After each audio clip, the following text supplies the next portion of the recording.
오늘 우리가 읽은 본문은 고라의 반란이라는 제목으로 익히 알려진 본문입니다.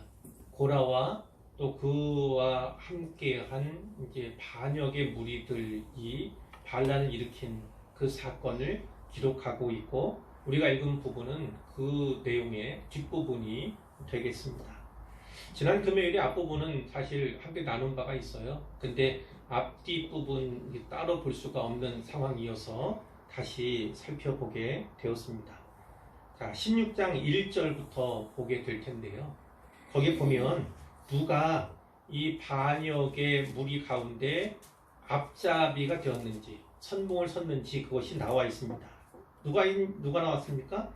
레위의 증손 고앗의 손자 이스라엘의 아들인 고라. 이 고라라고 하는 사람과 또 르우벤 자손인 엘리압의 아들 다단, 아비람, 또 벨렛의 아들 온이라는 사람이 당을 지었다. 이렇게 되어 있어요.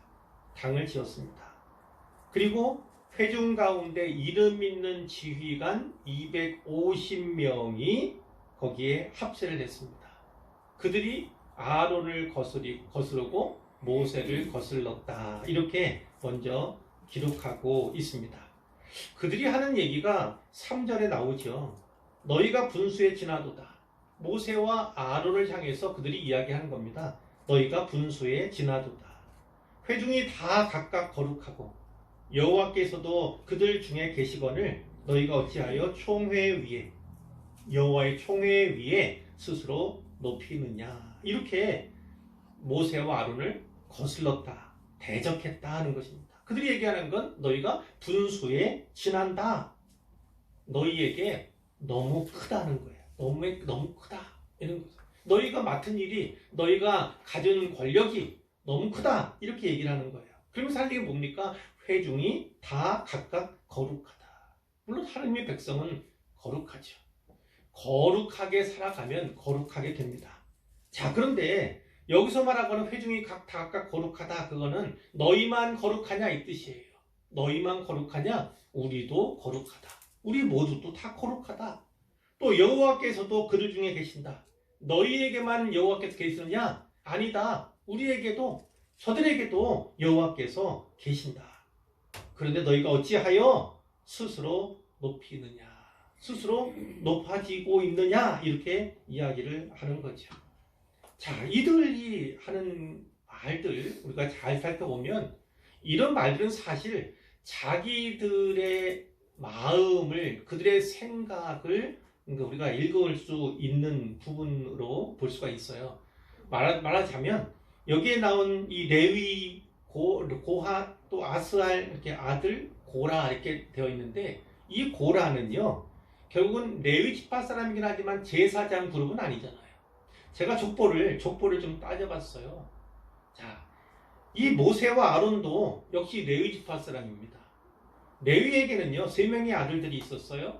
게르손과 고핫과 무라리. 근데 그 가운데 고핫의 자손이에요. 고라도 그렇고 또 아론과 모세도 고핫의 자손입니다.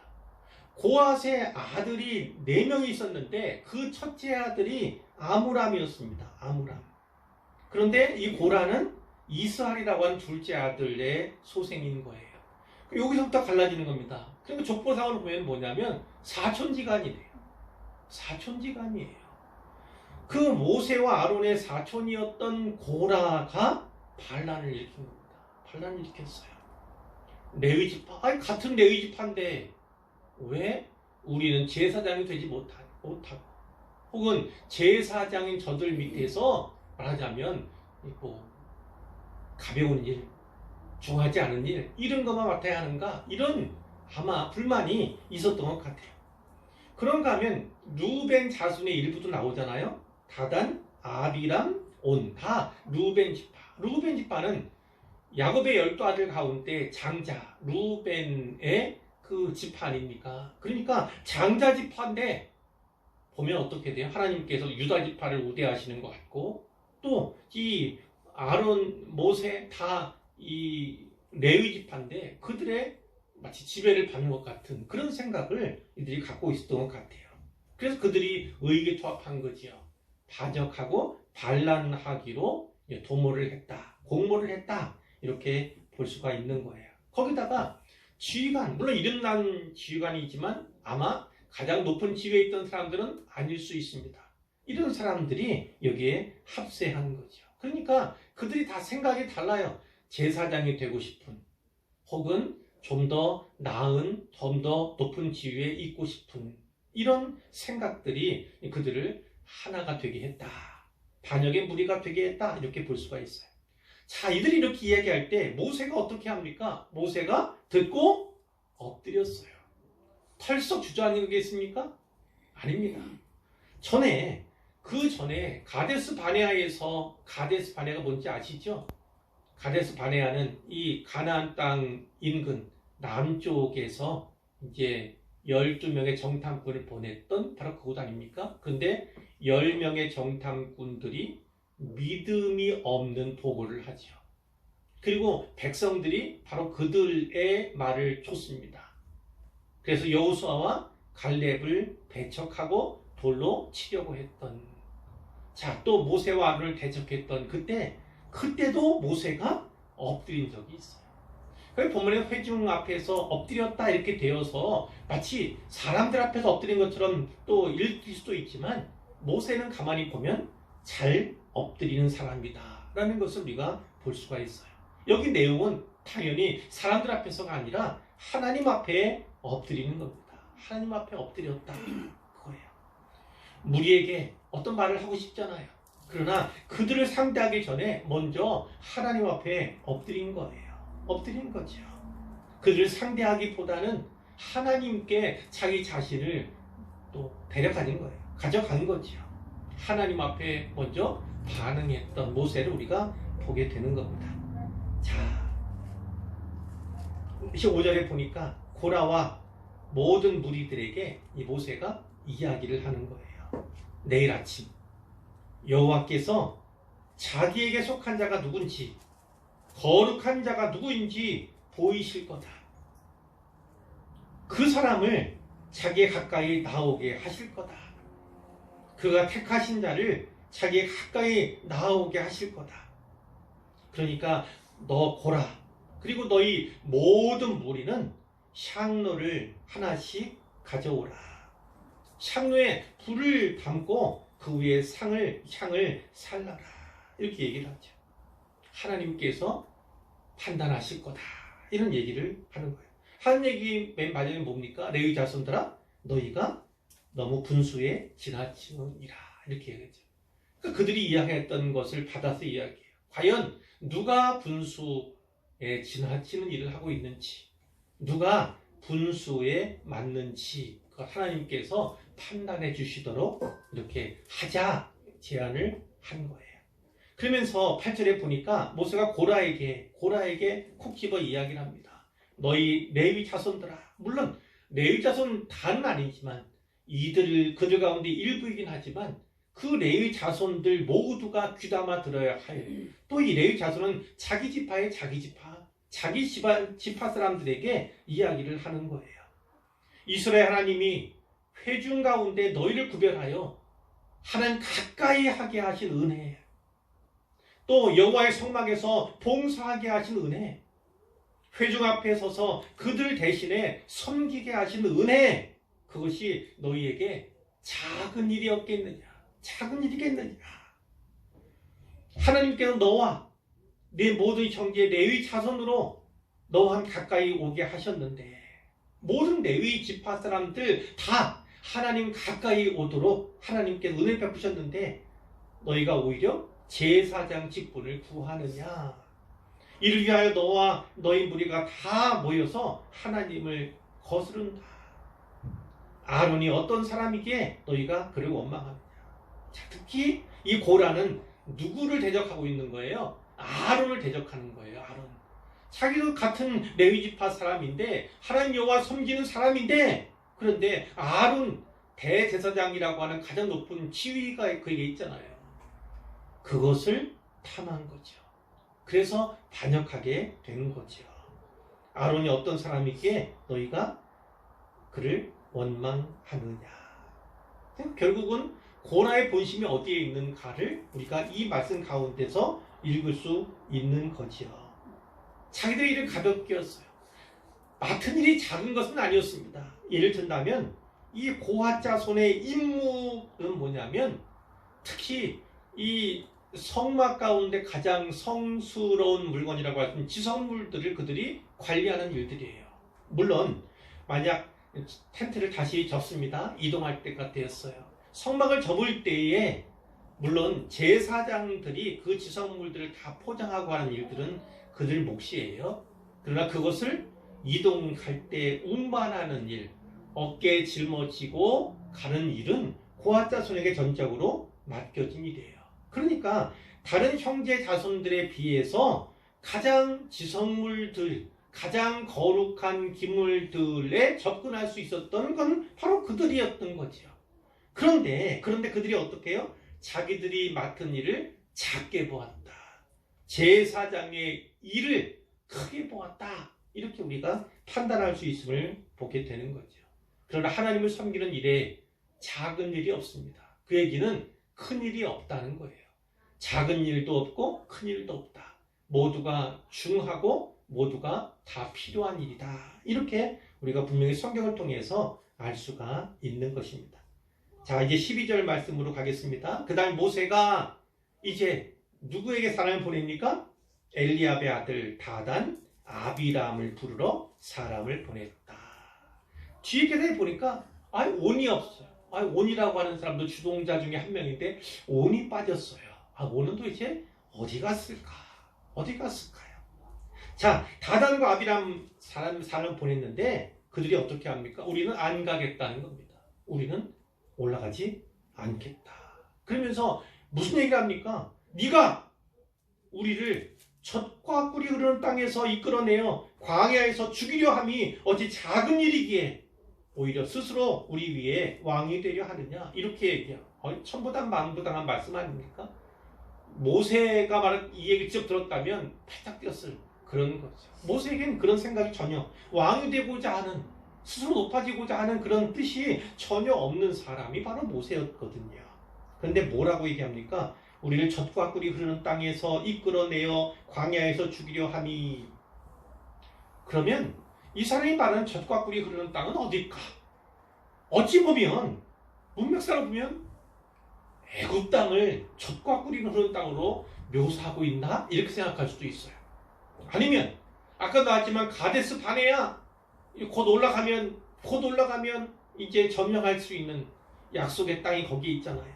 그런데 거기에서 결국 하나님께서 어디로 보내십니까? 그때의 반역 가운데서 하나님께서 어떤 판단, 어떤 결과를 주냐면 광야로 가라 그러거든요. 광야로 가라. 그들이 뒤늦게 어떻게 했습니까? 아니요, 지금이라도 가서 싸우겠습니다. 이제라도 싸우겠습니다 해서 올라가다가 거기서 몰살당했던 이력이 있거든요. 하는 수 없이 그들이 광야길로 돌아서게 된 거예요. 그 광야길 40년의 이 초반부가 지금 시간인 거죠. 이 본문의 시간이었던 거예요. 근데 그 젖과 꿀이 흐르는 땅, 곧바로 점령할 수도 2, 3년 돼. 또 이렇게 생각할 수 있는 것을 볼 수 있어요. 결국은 광야에서 죽이려 함이 어찌 작은 일이기에. 광야에서 죽는 일만 남았다. 이렇게 보였어요. 그러면서 모세가 왜 스스로 왕이 되려 하는지, 그것에 대해서 힐난을 하는데 말씀드린 것처럼 모세는 그런 생각이 전혀 없었죠. 자, 14절, 이뿐 아니라 네가 우리를 젖과 꿀이 흐르는 땅으로 인도하여 드리기도 아니하고 밭도 포도원도 우리에게 기업으로 주지 아니하니. 이건 또 뭐예요? 우리는 이미 이스라엘 역사를 압니다. 40년 뒤에 그들이 바로 그 땅에 들어가서 기업을 받을 것이라는 걸 우리는 알죠. 근데 이 사람은 어떻게 했어요? 그것을 기다리지 못해요. 하나님은 이미 너희가 반역했던 그 반역의 시초가 되었던 12명의 정탐 가운데 10명, 그들이 정탐했던 기간 40일을 하루를 1년으로 쳐서 40년 동안 광야에서 유리하게 하겠다, 하나님께서 말씀하셨어요. 자, 그런데 그 40년 그 얘기를 들었으면서도 속히 거기에 들어가지 못하게 한 것이 바로 모세인 것처럼 이렇게 이야기를 하는 거죠. 그러면서 하는 일이 뭡니까? 네가 이 사람들의 눈을 빼려느냐? 눈을 빼려느냐?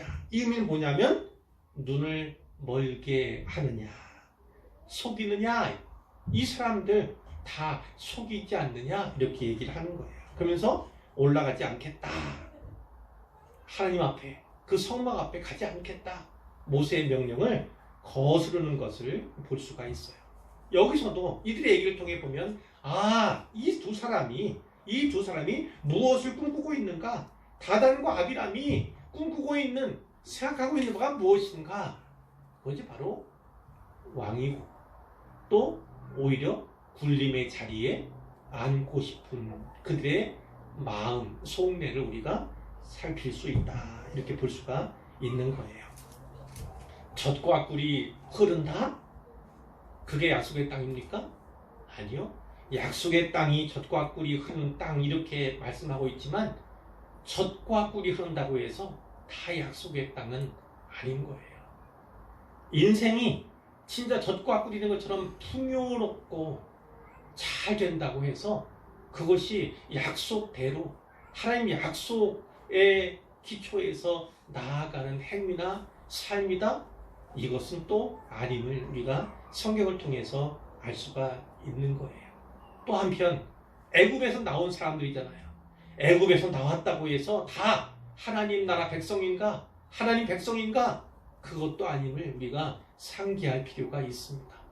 하나님께서 40년 동안 광야 생활하게 하신 것은 거기서 훈련케 하십니다. 훈련케. 광야 세대로 하여금 하나님 전적으로 의지하며 신뢰할 수 있도록 오직 하나님만 바라보는 기회로 광야의 40년을 허락하셨는데 그것을 깨닫지 못하는 거죠. 초안부부터 깨닫지 못하니까 이들은 광야에서 죽을 수밖에 없는 거죠. 자, 그 얘기를 듣고 모세가 심히 노했습니다. 심히 노했어요. 그런데 당장 그를 잡아와라 이런 게 아니죠. 또 뭐 했습니까? 여호와께 여쭈었어요. 그러니까 하나님께 또 나아갔다는 거예요. 사람에게가 아니에요. 하나님께 나아갔다는 겁니다. 주는 그들의 헌물을 돌아보지 마옵소서. 제가 가끔 그런 얘기도 하잖아요. 하나님께서 우리 예물을 받으시는 조건, 그게 뭡니까? 우리를 먼저 받으셔야만 우리가 드리는 헌물을, 예물을 받으시는 분이 바로 그분인 거예요. 여기서 주는 그들의 헌물을 돌아보지 마옵소서. 그건 어떤 거예요? 그들의 행위를 오히려 살펴보시옵소서. 이렇게 말씀드린 것으로 볼 수가 있고, 나는 그들의 나귀 한 마리도 빼앗지 아니하였고 그들 중 한 사람도 해하지 아니하였습니다. 사람들 앞에 상대하는 것이 아니라 하나님께 호소했다는 거예요. 하나님께 말씀을 드렸다. 왜요? 하나님께서 알아주시면 그것으로 족합니다.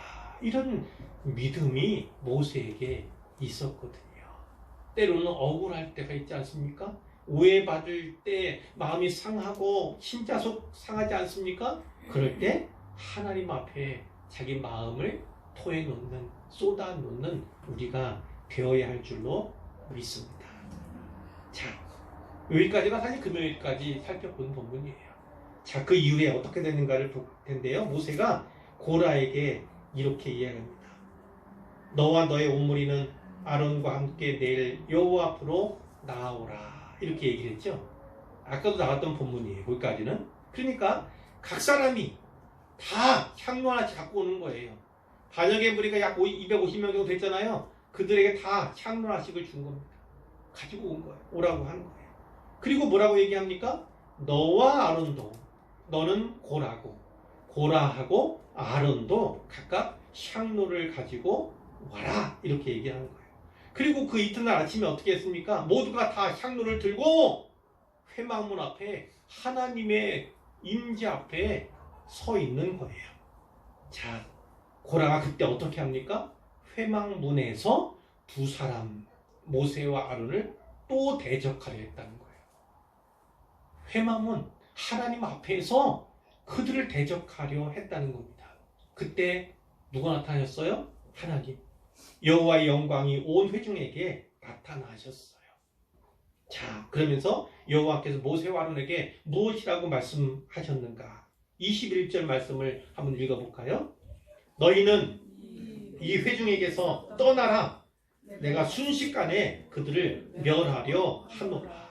하나님이 이렇게, 모세와 아론 너희들은 이 무리들을 가면서 즉시 떠나라. 내가 순식간에 이들 다 멸해버려야겠다. 이렇게 말씀하신 거예요. 그럴 때 이 두 사람, 또 누구예요? 모세와 아론이에요. 모세와 아론이 뭐라고 말씀합니까? 뭐라고 엎드려서 간청합니까? 읽겠습니다. 하나님이여, 모든 육체의 생명의 하나님이여, 한 사람이 범죄하였거늘 온 회중에게 진노하시나이까. 한 사람, 그 한 사람 누구 말하는 거예요? 고라를 말하죠. 고라가 주동자 중에 주동자. 그래서 우리가 흔히 고라의 반란, 고라의 반역, 이렇게 그 역사를 또 묘사하고 있는 거예요. 자, 그렇게 얘기했습니다. 한 사람이 범죄했는데 어찌 온 회중에게 진노하십니까? 이렇게 말씀을 하는 거죠. 과거에 아브라함도 조카 롯을 살리기 위해서 이렇게 필사적으로 중보했던 적이 있지 않습니까? 이성에 의인 몇 명이 있으면, 근데 생각해보니까 너무 많은 것 같아요. 몇 명만 있어도 다 구원하시겠습니까? 이렇게 기도했던 그 아브라함의 필사적인 기도와 많이 닮은 기도가 바로 이 기도다, 이렇게 볼 수가 있습니다. 자, 여호와께서 모세의 기도를 들으셨어요. 이렇게 회중에게 명령하여 이르기를 너희는 고라와 다단과 아비람의 장막 사방에서 떠나라. 이렇게 명령하라는 겁니다. 이렇게 전하라는 거예요.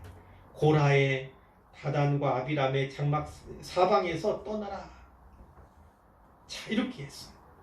자, 그 말씀을 듣고 어떻게 합니까? 사람들이 떠났겠죠. 그러나 떠나지 아니한 많은 사람들이 있었던 것 같아요. 떠나지 않고 남아있는 많은 사람들이 있었던 것 같아요. 25절에 이번에는 모세가 다단과 아비람에게로 갑니다. 다단과 아비람에게로 가요. 근데 거기에 누가 따릅니까? 이스라엘 장로들이. 적어도 이 이스라엘 장로들은 모세에게 순종하던 사람이었다. 하나님 편에 섰던 사람이었다는 것을 분명히 알 수가 있는 것이죠. 때로는 한 사람일 수 있고 때로는 소수일 수도 있습니다. 그러나 다수가 늘 옳은 것은 아니에요. 한 사람이어도 혹은 소수일지언정 하나님의 뜻이 서가는 것, 그것이 교회여야 되고 그것이 성도의 가정여야 함을 우리가 분명히 기억해야 할 것입니다. 자, 모세가 회중에게 이야기를 합니다. 이 악인들의 장막에 떠나고 그들의 물건은 아무것도 만지지 마라. 그들의 모든 죄 중에서 너희도 멸망할까 두려워한다. 아까도 그렇게 하나님의 하라고 말씀하셨지만 좀 더 구체적으로 나온 거예요. 이 악인들의 장막에 떠나라. 그리고 그들의 물건은 아무것도 만지지 마라. 이게 뭡니까? 철저하게 단절하는 겁니다. 이제까지는 적극적으로 동조했든 혹은 암묵적으로 그들을 따랐든지 간에 이제는 단절하라는 겁니다. 그렇지 않으면 너희도 멸망당할까 두렵다. 이렇게 이야기를 하는 거죠. 좀 전에 말씀드렸지만 이 얘기 듣고도 떠나지 않은 사람들이 있었던 것 같아요. 오히려 많은 사람들이, 그들 가운데 많은 사람들이 떠나지 않았던 것 같습니다. 자, 27절에 무리가 고라, 다단, 아비람의 장막 사방을 떠나고 다단과 아비람은 그들의 처자 유아들과 함께 나와서 자기 장막문에 서게 되었어요. 자, 어떻게 되었을까요? 어떻게 되었습니까? 모세가 다시금 이야기하는데요. 여호와께서 나를 보내사 이 모든 일을 행하게 하신 것이다. 나의 힘으로, 내 마음대로, 내 뜻에 의해서 하는 것이 아니다라고 분명히 해요. 자, 이 모든 일은 뭡니까? 모세 자신이 맡은 직책과 직무 그거예요. 그가 하는 모든 일들은 다 하나님께서 행하게 하신 거다. 바뀌어주시기 때문에 내가 하는 거다. 내가 임으로 내 뜻대로 내가 하고 싶어서 내가 하고 싶은 대로 하는 것이 절대 아니다. 이렇게 그러면서 그 죽음에 대해서 경고를 하신 거죠. 만일 땅이 열려서 그들 모두가 그 땅에 그 수월에 빠져 죽게 되면 너희들이 나를 멸시하는 것이 아니라 하나님을 멸시한 것임을 하나님께서 친히 보여주시던 증표로 알게 될 거다. 이렇게 얘기를 하는 거예요. 자, 그 말을 마치자마자 어떤 일이 있습니까? 땅바닥이 갈라진 겁니다. 성경에 뭐라고 되어 있어요? 땅이 그 입을 열었다. 땅이 그 입을 열어가지고 그들의 고라에게 속한 모든 사람, 그들의 재물을 다 삼켜버렸다. 그리고 나서 어떻게 했어요? 땅이 덮였어요. 열렸던 땅이 다시금 덮이게 된 것입니다.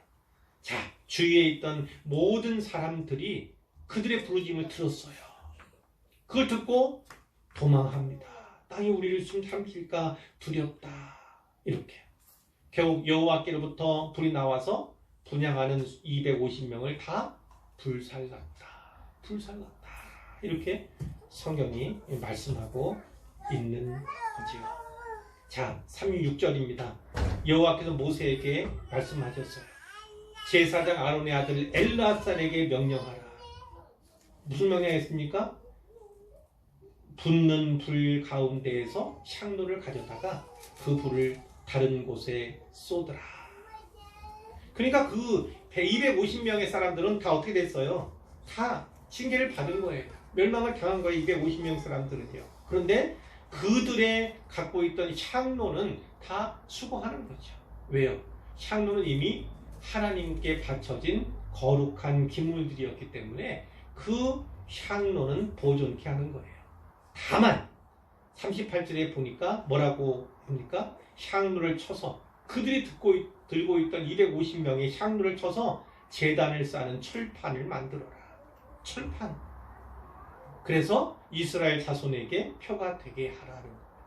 사람들이 그 철판을 볼 때 고라가 이런 반역을 저질렀고 그에게 합세했던 250명이 향로를 들고 있다가 다 멸망당했던 바로 그 순간을 기억하라는 것입니다. 다시는 이런 일이 있어서는 안 된다. 이런 경고의 표가 되게 하도록 하나님께서 이렇게 명령을 하신 것이죠. 결국은 이 철판이 만들어짐으로 말미암아 이스라엘 자손에게 기념물이 되었는데 아론 자손이 아닌 다른 사람은 여호와 앞에 분향하러 가까이 오지 못하게 함. 아론 자손에게만 허락된 제사장 직분 그것을 명확히 했고 고라와 그의 무리와 같이 되지 않게 반역하다가 멸망당하지 않게 본보기 삼게 하셨다. 이런 겁니다. 자, 이런 내용들이에요.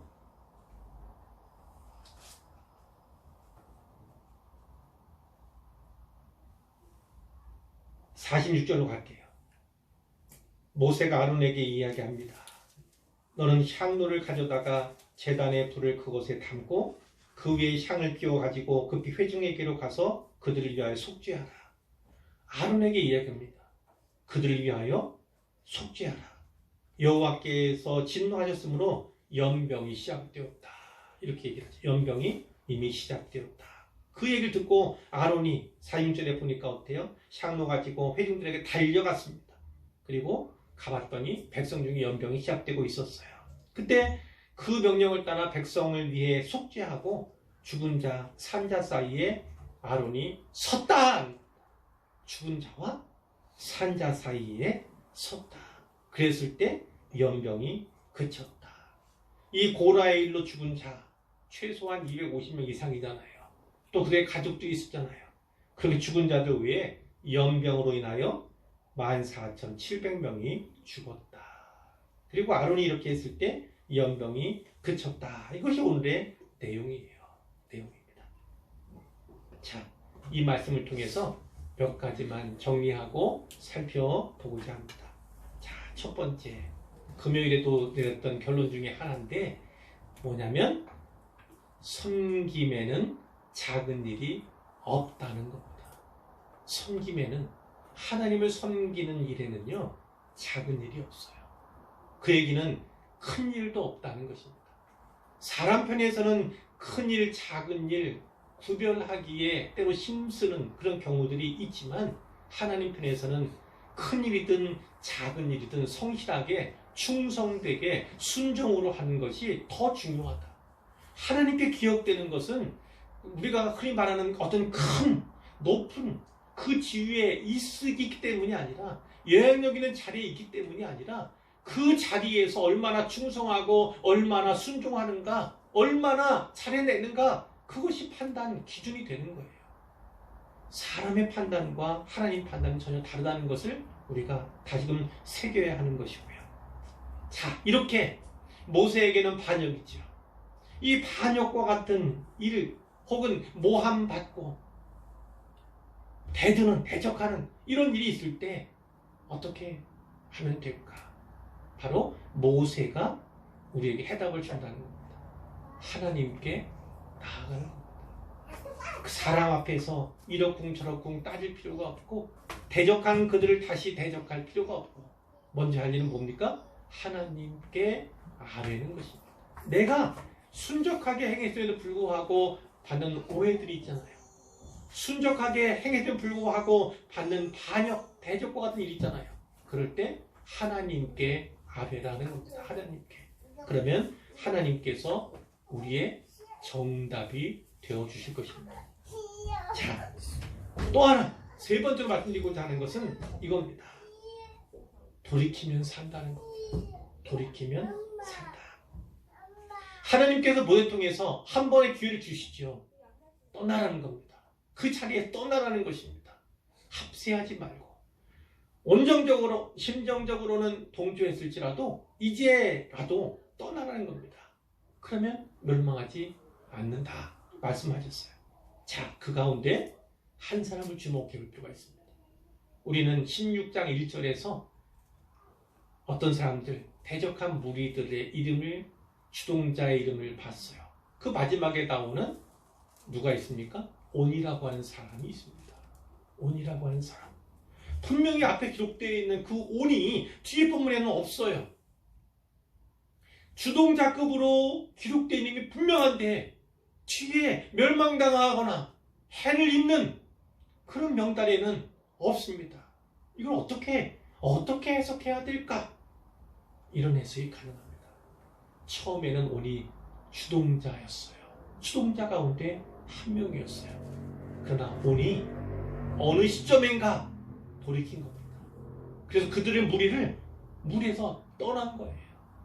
그렇기 때문에 그 뒷부분의 심판, 멸망의 본문 가운데 온과 그의 가족과 그의 재산, 이것이 등장하지 않고 있음을 분명히 봐야 하는 것입니다.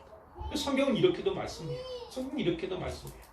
그러니까 처음엔 그렇지 않았지만 돌이키면, 다시금 생각을 바꾸면, 그것을 실행하면 그러면 어떻다고요? 살 길이 열린다. 그것을 분명하게. 그렇기 때문에 때로는 누구든 실수하고 때로는 실패하고 때로는 나쁜 모습을 보이기도 하잖아요. 근데 거기에서 떠나 돌이키게 되면 다시금 은혜로 나아갈 수 있다는 것을 분명히 보여주는 사례가 바로 온이라고 하는 그 이름에 담긴 내용이다. 이렇게 보시면 되겠어요. 자, 마지막으로 한 가지는 바로 이겁니다. 오늘 우리는요, 왕 같은 제사장으로 부름받았어요. 아론, 또 아론의 후손, 이런 것은 우리가 아니죠. 육체적으로는 그렇지 않죠. 우리는 유대인도 아니고 단지 아브라함의 자손으로 구별되긴 하지만 혈통적으로 아브라함의 자손이 아니라 그렇죠? 그 복음이 유대인에게서 이방인에게로 옮겨진 은혜로 말미암아. 그래서 영적으로 아브라함의 자손된 자들이 바로 우리예요. 우리는 왕도 아니고 우리는 제사장도 아닙니다. 그러나 신자의 신분은 왕 같은 제사장, 이렇게 분류되었음이 분명하죠. 베드로 사도가 이렇게 분명히 이야기하잖아요. 그럼 왕 같은 제사장은 왕 같은 제사장은 우리는 어떻게 살아야 합니까? 우리가 있어야 할 자리는 어디입니까? 제사장이니까 당연히 어디 있어야 돼요? 당연히 예배당에 있어야죠. 예배 자리를 지키는 건 당연합니다. 그러나 오늘 본문은 또 한 자리에 대해서 분명히 말씀해 주고 있는 거예요. 하나는 뭐예요? 죽은 자와 산 자 사이다. 사망과 생명 사이다. 그걸 분명히 말씀하고 있는 겁니다. 그러니까 우리는 중보자는 아니지만, 중보자는 주님밖에 없죠. 예수님밖에 안 계시지만, 중보의 기도한다는 것은 우리가 누군가 다른 이들을 위해서 기도한다, 그런 의미 아닙니까? 역시나 우리는 중보자적인 역할을 하도록 부름받은 자들임을 기억할 필요가 있어요. 예배자로 부름받았지만 또 하나 바로 죽은 자와 산 자 사이, 죽음과 생명 사이에 있는 자들이 바로 우리임을 분명히 알게 되는 거죠. 바로 그 사이에서 이미 죽었던 우리, 이렇게 표현되잖아요. 그러니까 죽어가는 그런 사람들, 예수 모르고 죽어가는 그 사람들과 또 생명편에 서서 뭐 하는 겁니까? 그 사이에서 복음을 전하는 일, 하나님께로 초대하는 일, 생명에게로 나오게 하는 일, 그것이 바로 우리가 오늘 해야 할 일이다라는 것입니다. 우리의 자리는 예배의 자리, 그리고 우리는 바로 사망과 죽음의 사이에 선 자리가 바로 신자인 우리들이 서야 할 자리를 분명히 기억하시기를 바랍니다. 이 자리를 잘 지키는 모든 분들이 되시기를 주님의 이름으로 축원합니다.